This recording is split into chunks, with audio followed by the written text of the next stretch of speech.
Hello दोस्तों, नमस्कार। स्वागत है आपका फिर से नए वीडियो में। दोस्तों आज की वीडियो में हम देखने वाले हैं कंप्यूटर नेटवर्क में डाटा सुरक्षा क्यों आवश्यक है तथा इसके क्या उपाय हैं। तो चलिए देख लेते हैं। और अथवा में प्रश्न है कि साइबर अपराध क्या है, इनसे किस प्रकार बचा जा सकता है। तो चलिए देख लेते हैं। दोस्तों यार, पहला है कि साइबर स्पेस। दोस्तों दुनिया भर में फैले कंप्यूटर संचार नेटवर्क तथा उसके चारों ओर फैले सूचनाओं के भंडार को साइबर स्पेस या का काल्पनिक नाम दिया जाता है। और साइबर स्पेस शब्द का प्रयोग पहली बार कल्पना विज्ञान के लेखक विलियम गिब्सन ने अपनी पुस्तक न्यूरोमैंसर में 1984 में किया था। वर्तमान में इंटरनेट तथा वर्ल्ड वाइड वेब के लिए साइबर स्पेस शब्द का प्रयोग किया जाता है, पर यह सही नहीं है। दोस्तों साइबर वारफेयर यानी किसी राष्ट्र द्वारा दूसरे राष्ट्र के कंप्यूटर नेटवर्क में घुसकर गुप्त व संवेदनशील डाटा चुराना, डाटा को नष्ट या क्षतिग्रस्त करना या नेटवर्क संचार को बाधित करना साइबर वारफेयर कहलाता है। इंटरनेट के बढ़ते महत्व ने साइबर वारफेयर को युद्ध की रणनीति का एक महत्वपूर्ण हिस्सा बना दिया है। इसी कारण इसे वायु समुद्र जमीन तथा अंतरिक्ष के बाद युद्ध का पांचवा क्षेत्र भी कहा जाता है। दूसरा है साइबर क्राइम। दोस्तों कंप्यूटर तथा इंटरनेट के माध्यम से किया गया कोई गैर कानूनी कार्य या अपराध साइबर क्राइम कहलाता है। इसमें कंप्यूटर तथा इंटरनेट का प्रयोग एक हथियार यानी लक्ष्य या दोनों रूप में किया जाता है। इंटरनेट के जरिए किए गए अपराध को नेट क्राइम कहलाता है, कहा जाता है। साइबर क्राइम में कंप्यूटर नेटवर्क या डाटा को नुकसान पहुंचाना या कंप्यूटर नेटवर्क या डाटा का प्रयोग किसी अन्य अपराध में करना शामिल है। इसके बाद आता है साइबर क्राइम के कुछ उदाहरण हैं। पहला है नेटवर्क का अनधिकृत तौर पर प्रयोग करना, और कंप्यूटर तथा नेटवर्क का प्रयोग कर व्यक्तिगत तथा गुप्त सूचना प्राप्त करना, नेटवर्क तथा सूचना को नुकसान पहुंचाना और बड़ी संख्या में ईमेल भेजना, और वायरस द्वारा कंप्यूटर तथा डाटा को नुकसान पहुंचाना, इंटरनेट का उपयोग कर आर्थिक अपराध करना, इंटरनेट पर गैर कानूनी तथा असामाजिक तथ्यों तथा चित्रों को प्रदर्शित करना।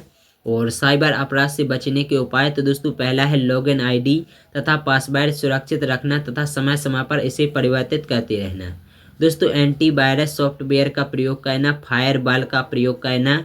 और इसके बाद आता है डाटा की बैकअप कॉपी रखना और प्रॉक्सी सर्वर का प्रयोग करना, डाटा को गुप्त कोड में बदलकर भेजना और प्राप्त करना।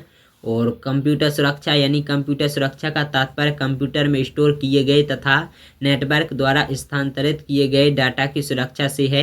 कंप्यूटर सुरक्षा से सेंध लगाकर डाटा का अनधिकृत उपयोग किया जा सकता है और उपयोगकर्ता की पहचान और निजी जानकारियां जैसे पासवर्ड आदि प्राप्त किए जा सकते हैं।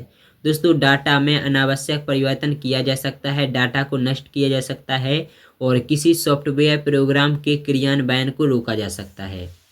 और तीसरा है स्पैम यानी कंप्यूटर तथा इंटरनेट का प्रयोग कर अनेक व्यक्तियों को अवांछित तथा अवैध रूप से भेजा गया संदेश स्पैम कहलाता है। इसे नेटवर्क के दुरुपयोग के रूप में जाना जाता है और यह ईमेल का संदेश का अभेदकारी वितरण है जो ईमेल तंत्र में सदस्यता के ओवरलैपिंग के कारण संभव हो पाता है। स्पैम सामान्य कंप्यूटर नेटवर्क तथा डाटा को किसी तरह का नुकसान नहीं पहुंचाने। वास्तव में स्पैम एक छोटा प्रोग्राम है जिसे हजारों की संख्या में इंटरनेट पर भेजा जाता है ताकि इंटरनेट उपयोगकर्ता की साइट पर बार बार प्रदर्शित हो सके। स्पैम मुख्य विज्ञापन होते हैं जिसे सामान्यतः लोग देखना नहीं चाहते और इसे बार बार भेजकर उपयोगकर्ता का ध्यान आकृष्ट किया जाता है। चूँकि स्पैम भेजने का खर्च उपयोगकर्ता या सर्विस प्रोवाइडर पर पड़ता है, अतः इसे विज्ञापन के एक सस्ते माध्यम के रूप में प्रयोग किया जाता है। इंटरनेट की विशालता के विज्ञापन के एक सस्ते माध्यम के रूप में प्रयोग किया जाता है। इंटरनेट की विशालता के कारण स्पैम भेजने वाले को पकड़ पाना कठिन होता है। स्पैम फिल्टर को पकड़ पाना कठिन होता है और स्पैम फिल्टर या एंटी स्पैम सॉफ्टवेयर का प्रयोग कर इससे बचा जा सकता है। इसके बाद आता है कुकीज़। तो दोस्तों जब हम वेब ब्राउज़र की सहायता से किसी वेबसाइट का उपयोग करते हैं तो उस वेबसाइट का सर्वर एक संक्षिप्त डाटा फाइल उपयोगकर्ता के ब्राउज़र को भेजता है और कुकी वह सॉफ्टवेयर है जिसके द्वारा कोई वेबसाइट कुछ सूचनाएं उपयोगकर्ता के कंप्यूटर पर स्टोर करता है और कुकीज उपयोगकर्ता की जानकारी के बिना पर्दे के पीछे काम करता है और इसके द्वारा सर्वर उपयोगकर्ता की प्राथमिकताएं तथा उसके द्वारा भेजी गई वेबसाइटों का विवरण वेब ब्राउज़र पर संग्रहित रखता है। अगर वहीं उपयोगकर्ता उसी वेबसाइट पर दोबारा जाता है तो सर्वर कुकीज के माध्यम से उसकी प्राथमिकता और वेबसाइट को प्रस्तुत किया जाता है। तो सर्वर कुकीज के माध्यम से उसकी प्राथमिकताओं और वेबसाइट को प्रस्तुत करता है। और कुछ वेबसाइट उपयोगकर्ता के यूजर नेम तथा पासवर्ड को याद रखते हैं और जिससे बार बार लॉगिन करने की ज़रूरत नहीं पड़ती। और इस प्रकार कुकीज इंटरनेट के प्रयोग को आसान बनाता है और कुकीज सामान्यतः कोई नुकसान नहीं पहुंचाते और पर इनका प्रयोग उपयोगकर्ता की रुचि के अनुरूप वेबसाइट पर विज्ञापन भेजने के लिए किया जाता है।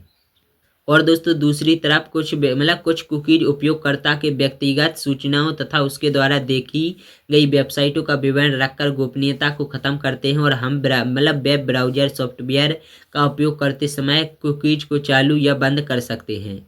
दोस्तों इसके बाद आता है प्रॉक्सी सर्वर, यानी यह स्थानीय नेटवर्क से जुड़ा हुआ ऐसा सर्वर है जो अपने साथ जुड़े हुए कंप्यूटरों के इंटरनेट से जुड़ने के अनुरोध की निर्धारित नियमों के अनुसार जांच करता है तथा नियम अनुसार सही पाए जाने पर ही उसे मुख्य सर्वर को भेजता है। इस प्रकार यह मुख्य सर्वर तथा उपयोगकर्ता के बीच फिल्टर का कार्य करता है तथा अनधिकृत उपयोगकर्ताओं से नेटवर्क को सुरक्षा प्रदान करता है। दोस्तों प्रॉक्सी सर्वर हार्डवेयर एक कंप्यूटर सिस्टम या सॉफ्टवेयर या दोनों हो सकता है।